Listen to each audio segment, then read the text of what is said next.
Halo pemirsa GPR TV dari Sabang sampai Maroke, dari Miangas hingga Pulau Rote. Bertemu lagi bersama saya Mona Zarinisak dalam program Juru Bicara.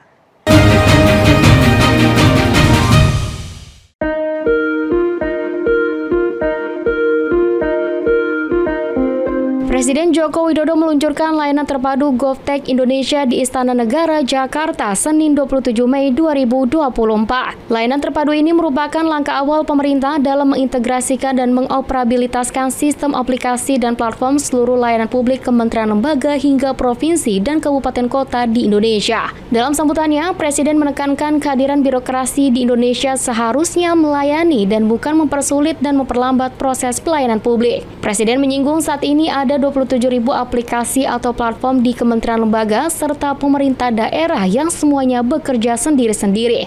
Dengan disatukannya pelayanan publik dalam INA Digital, Presiden menginstruksikan kepada setiap kementerian lembaga untuk berhenti membuat aplikasi baru dan mulai mengintegrasikan seluruh platform layanan publik ke dalam INA Digital. Presiden juga menambahkan dengan langkah integrasi ini akan menghemat anggaran hingga 6,2 triliun rupiah. Mulai tahun ini, sudah saya sampaikan di Januari yang lalu, mulai tahun ini berhenti membuat aplikasi baru. Mulai tahun ini berhentilah membuat platform baru. Stop. Karena tadi 27.000 aplikasi yang ada. Dan dengan mengucap Bismillahirrahmanirrahim, pada pagi hari ini secara resmi saya luncurkan GovTech Indonesia dengan nama INA Digital.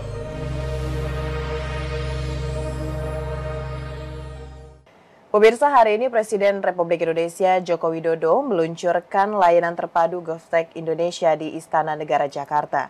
Presiden menekankan kepada seluruh instansi, pemerintahan, dan kementerian dan juga lembaga untuk berhenti membuat aplikasi baru dan mulai mengintegrasikan seluruh platform layanan publik ke dalam GovTech INA Digital. Dan pemirsa, untuk membahas lebih jauh mengenai GovTech INA Digital ini, saat ini kita sudah terhubung bersama dengan Dirjen IKP Kementerian Kominfo Republik Indonesia, Bapak Usman Kansong.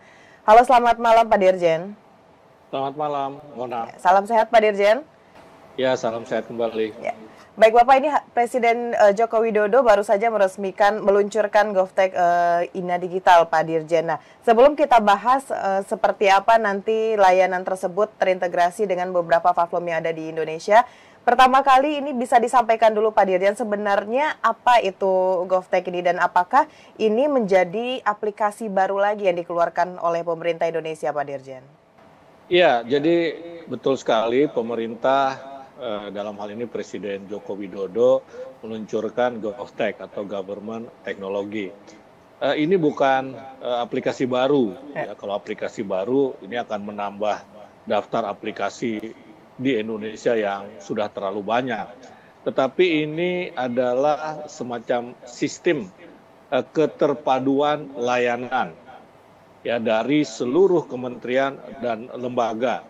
Jadi ini adalah untuk mengintegrasikan layanan kementerian dan lembaga melalui aplikasi. Ya, ini kan aplikasi yang kita miliki terlalu banyak, ya terlalu banyak. Ada kementerian dan lembaga tadi Bapak Presiden menyebutkan yang punya 5.000 aplikasi, ya. Ada kementerian yang mempunyai 400 aplikasi. Ini kan akan merepotkan masyarakat dalam mendapatkan layanan pemerintah. Karena itu kita integrasikan melalui GovTech. Nah, GovTech ini dinamakan INA Digital. Ya. INA ini ya Indonesia ya. Dan menjadi portal terintegrasi untuk berbagai layanan. Layanan ini semacam jalan tol lah begitu bagi pelayanan publik. Ya, kalau kita lihat hari ini masyarakat harus mengisi berulang-ulang melalui aplikasi, misalnya untuk mengisi identitas perbankan, ya identitas kesehatan, ya untuk berobat misalnya. Bahkan kita harus memfotokopi berulang-ulang KTP kita. Nah, ke depan ini dalam single sign SSO ya, single sign on. Nah, sehingga masyarakat tidak terlalu banyak mengisi identitasnya atau mengisi ya kebutuhan yang dibutuhkan oleh kementerian dan lembaga, misalnya nama, alamat, NIK dan lain-lain. Ya cukup cukup di satu portal ya, atau cukup di satu GovTech ini, maka semua sudah terintegrasi, begitu kira-kira. Begitu juga ketika kita ingin mendownload aplikasi, ya bisa langsung ya begitu, bisa sekalian kita mendownload aplikasi. Nah, dengan GovTech ya kita perkirakan ada penghematan uang negara sebesar 6,2 triliun rupiah. Ya ini logikanya gampang saja, kalau kita punya 24.000 aplikasi tentu biaya pengoperasiannya dan perawatannya akan sangat mahal. Nah kalau kita integrasikan tentu ada uang yang bisa kita hemat, yang bisa kita pakai untuk keperluan lain sebesar 6,2 triliun ini penghematannya. Nah, GovTech ini akan memaksa kementerian lembaga untuk tidak membuat aplikasi-aplikasi baru, ya kecuali menginteroperabilitaskan atau menginteroperabilitaskan, artinya saling terhubung, ya saling bisa beroperasi di antara satu kementerian dengan kementerian atau lembaga lainnya, bisa berbagi pakai begitu. Nah, ini akan meningkatkan daya saing Indonesia dan pada akhirnya akan membuat Indonesia naik kelas seperti negara maju. Baik, berarti Pak Dirjen tadi menyampaikan bahwa GovTech ini bukan aplikasi baru, begitu Pak. Lalu apa yang membedakan GovTech ini dengan layanan digital pemerintah yang lain, mungkin dari segi kecepatan dan aplikasi yang lainnya, Pak Dirjen? Ya, jadi GovTech ini menyediakan pelayanan publik yang lebih mudah, cepat, kemudian transparan. Nah, ini juga penting nih, transparan ya. Ini untuk mengurangi atau menghindari perilaku koruptif begitu ya. Layanan ini juga bisa segera diakses oleh masyarakat ya. Jadi tampilannya jangan sampai terlalu besar ya, terlalu banyak gambar sehingga sulit kalau di-download oleh masyarakat begitu. Nah, peluncuran Indah Digital menegaskan bahwa kehadiran birokrasi seharusnya melayani, bukan malah memperlambat ataupun mempersulit. GovTech menjadi proyek integrasi sistem layanan digital menyatukan 27.000 aplikasi layanan dari kementerian dan lembaga yang terkait dengan publik, artinya pelayanan publik. Nah, di Inggris misalnya, mereka ini sudah mengintegrasikan layanan digital hanya lewat satu akses melalui platform Gov.uk, ya gov.uk.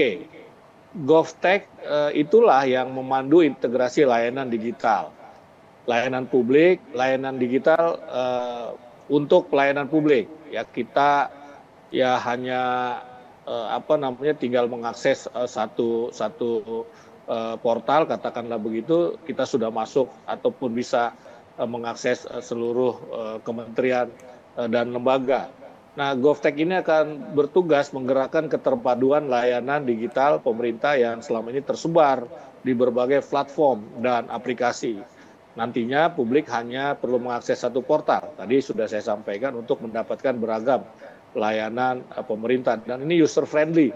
Ya, user friendly artinya mudah lah digunakan begitu, tanpa kesulitan, kerumitan, keruwetan, kerepotan begitu. GovTech Indonesia ini tidak hanya mengintegrasikan infrastruktur layanan berbagai kementerian melalui aplikasi, ya, tetapi juga punya semacam pusat data yang kita sebut GovCloud atau Government Cloud. Baik, berarti GovTech ini bisa dikatakan salah satu layanan publik yang berbasis user friendly yang seperti Pak Dirjen sampaikan tadi. Namun pertanyaan berikutnya Pak Dirjen, di Indonesia kan saat ini banyak sekali aplikasi layanan publik. Nah, tentu pemerintah punya prioritas berapa yang akan menjadi prioritas pelayanan publik. Nah, ini kita perlu bahas Pak Dirjen, namun kita jeda pariwara sejenak. Pemirsa jangan kemana-mana, tetap di program Juru Bicara.